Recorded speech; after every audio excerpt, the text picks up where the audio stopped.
Olá, pessoal. Aqui é o professor Antônio de Linguagens e nós continuamos o nosso projeto de fazer o raio-x do Enem. Agora, continuando a noção de interpretação de textos. Vem comigo para a gente pensar em algumas questões que nós não conseguimos abordar na nossa aula anterior, caso você não tenha visto. Corre lá e veja a aula 1 de interpretação de textos. E agora, vamos dar uma pensada de maneira mais aprofundada de determinados aspectos. Tudo bem? Então, vem comigo na lousinha e vamos pensar especificamente nas questões. A primeira coisa que eu quero que nós guardemos aqui é a perspectiva de a diferença, tem que ficar clara, a diferença de textos verbais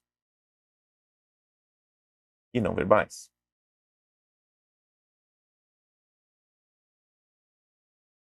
Além disso, a gente vai falar um pouquinho, de maneira muito rápida, sobre técnicas de interpretação.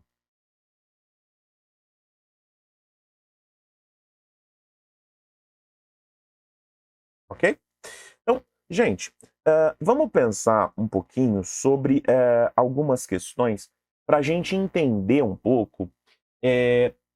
Quando a gente está pensando no âmbito da interpretação, você chega num texto numa determinada prova, no caso, na avaliação do Enem. E aí, o Enem usa uma multiplicidade gigantesca de textos em sua prova. Não só, inclusive, na parte de língua portuguesa, na parte de linguagens, mas na avaliação inteira. Então, por exemplo, se eu te mostro, por exemplo, um infográfico, que é basicamente uma espécie de gráfico com informações diferentes, tanto do âmbito verbal quanto do âmbito não verbal. Como é que você as analisa? Como é que você aborda esse texto?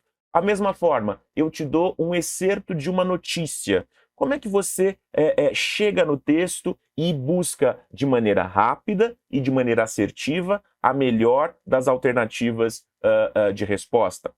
Vamos pensar então um pouquinho nisso. A gente tem que conceituar. E lembrem-se, antes de tudo, o treino é central. A reflexão é importante também para que nós consigamos fazer uma boa avaliação. Tudo bem? Então, vamos pensar aqui nos nossos slides essa continuidade do estudo relativa à interpretação de textos, no âmbito dos grandes tipos textuais e de técnicas de interpretação. Então, vamos voltar numa coisa que nós começamos a falar, mas que eu acho que é importante que nós centremos esforços. A noção de texto verbal e texto não verbal. Primeira coisa, texto verbal é o texto escrito. Texto não verbal é a imagem, é o símbolo. Por exemplo, nós estamos inseridos num mundo de textos. Texto pode ser entendido aqui como todo e qualquer objeto comunicativo que tem essa função social e que nós o reconheçamos e utilizemos. Mas, por exemplo, eu estou caminhando numa praça e aí eu vejo um cartaz ou, por exemplo, um aviso dizendo não pise a grama, certo? Não pise a grama. E aí, quando eu vejo lá a informação de você não pisar na grama, para você não se dar ao direito de subir no gramado, eu tenho uma informação que ela é explícita, ela é textual, ela é verbal. Agora, eu poderia, por exemplo, na mesma situação, ter um cartaz com o símbolo de proibido, concorda? O símbolo de proibido. Sabe? Alguma coisa que indicasse proibição. Só o símbolo. Podia ser qualquer coisa que remeta à proibição. É a mesma coisa, você está num hospital e aí você tem uma imagem de uma pessoa ou um desenho fazendo esse sinal. Ou seja, para manter o silêncio. Ou poderia ter o próprio texto dizendo silêncio, exclamação. Então, assim, quando a gente pensa no processo de acesso aos textos que nos cercam, nós podemos encontrar textos verbais, textos não verbais e, como é claro, eu não posso me esquecer, o texto misto ou sincrético. O misto ou sincrético é todo e qualquer texto que misture tanto linguagem verbal quanto linguagem não verbal na mesma construção textual. Por exemplo, se eu vejo uma peça publicitária, por exemplo, um outdoor, e nesse outdoor, por exemplo, eu tenho uma fotografia de uma pessoa, por exemplo, eu estou numa estrada, né? Eu tenho uma fotografia de uma pessoa comendo, por exemplo, um pedaço de milho, né? Um milho, e esse indivíduo, por exemplo, pegando esse milho, ele tá do lado dele tá um texto falando assim, casa do milho gostoso a 100 metros, certo? Ou seja, eu tenho um texto verbal e um texto não verbal na mesma imagem, tudo bem? É a imagem da pessoa, é o texto da pessoa, é o indicativo, tudo bem? Isso é interessante para que nós pensemos. Tudo isso corrobora a informação. E aí você vai me dizer, quando eu abordo essa construção, eu preciso ter em mente algumas ideias. Por exemplo, toda vez que nós pensarmos num texto, você deve pensar assim: a forma textual e o conteúdo textual sempre serão aspectos que vão necessitar fazer parte da nossa reflexão. O que é a forma? A forma é o modo como um texto é construído, são os seus componentes, os seus mecanismos, dados, ou seja, como ele é concebido. A forma textual é a seleção de palavras, é a construção da imagem, é a organização. Tudo isso é forma, certo? E o conteúdo é sobre o que ele trata, é o assunto do texto. Professor, mas o assunto não tem relação com a forma? Óbvio, óbvio. Mas a noção que eu quero que você guarde é que, quando eu acesso um texto, a forma do texto e o conteúdo do texto são indissociáveis. Um texto ele tem determinada forma para determinado tema. E é assim que nós entendemos no conjunto. Mas para interpretar, às vezes, você precisa se atentar ao modo, à estrutura, ao plano formal do texto, para depois, ou paralelamente, entender a maneira que esse texto construiu o determinado assunto, ou fala do determinado assunto. Então, por exemplo, quando eu te dou uma poesia, você precisa perceber se ela tem rima, se ela tem métrica, se ela tem uma estrutura regular, se ela faz parte de uma forma fixa tradicional, ou se ela é um verso livre, branco, ou seja, que não tem rima, não tem métrica. Você precisa saber dessas informações, porque isso faz com que você entenda muito do que, com quem este autor está dialogando, a qual escola de arte ou de literatura, no caso, este autor faz parte. Ou, por exemplo, se eu estou lendo um texto histórico construído no século XVI, e aí aquele autor, por exemplo, ele está construindo uma maneira de expressar, com seleção de palavras específica, com uma referência estrutural do texto particular, que se eu não tenho esse conhecimento, eu vou perder um pouco da interpretatividade ou da capacidade de tirar informação desse texto. Por isso que forma e conteúdo são importantes que você reflita sobre eles no processo de interpretação. A noção de... E aí eu vou entrar no âmbito da linguística, tecnicamente, para pensar assim. Toda e qualquer forma linguística ou textual de comunicação, ela parte de uma noção que é a representação e o símbolo. Explico melhor. O que seria a representação? É indicar algo, dependendo da situação, vai variar o seu sentido. Por exemplo, quando eu, por exemplo, faço... não sei. Imaginem. Já sei. Por exemplo, se eu estou numa determinada situação e eu quero representar, por exemplo, uma casa.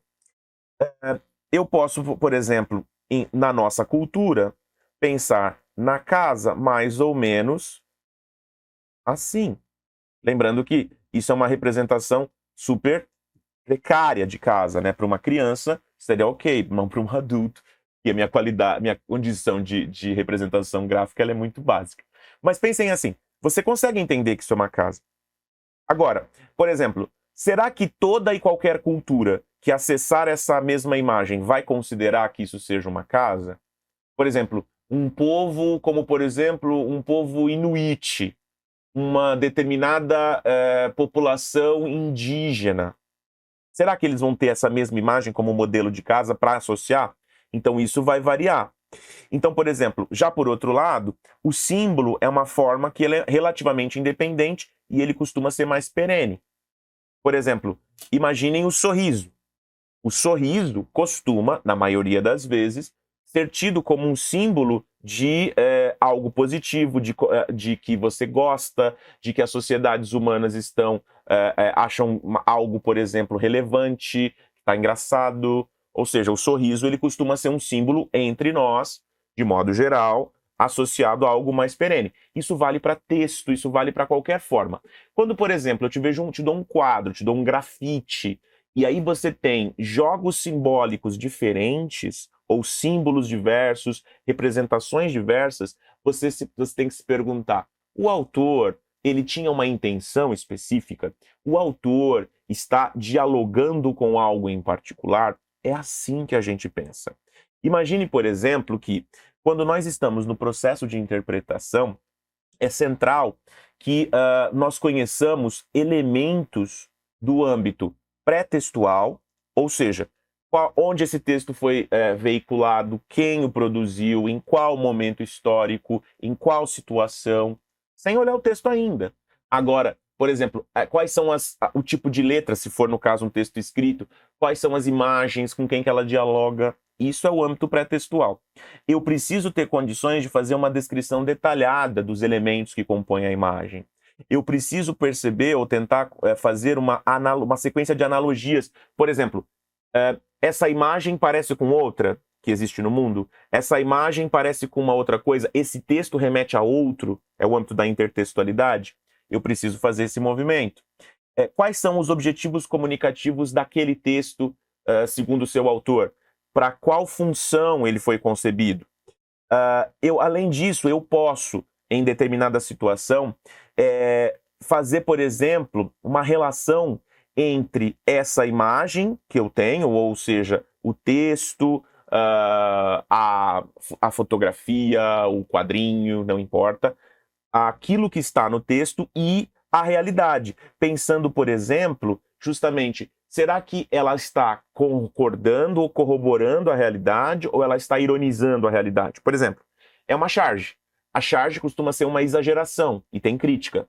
Então, por exemplo, quando eu pego um personagem que falou algo e eu vejo uma exageração do que ele falou, eu consigo perceber, por exemplo, qual é o objetivo do autor ou com quem que ele está dialogando. Ele concorda? Ele discorda? Como ele concorda? Como ele discorda? Certo? E é óbvio, o final desse processo é uma reflexão pessoal que você vai ter que fazer. Então, por exemplo, vamos lá, eu chego num texto, por exemplo, você tem aqui, por exemplo, um quadrinho, uma imagem, você tem que ler, prestar atenção nos detalhes, e aí você vai fazer uma descrição. Quais são os elementos que o compõem do âmbito pré-textual? Onde ele foi produzido, quem é o autor ou autora, qual a situação, para que ele foi concebido, em que local e tempo.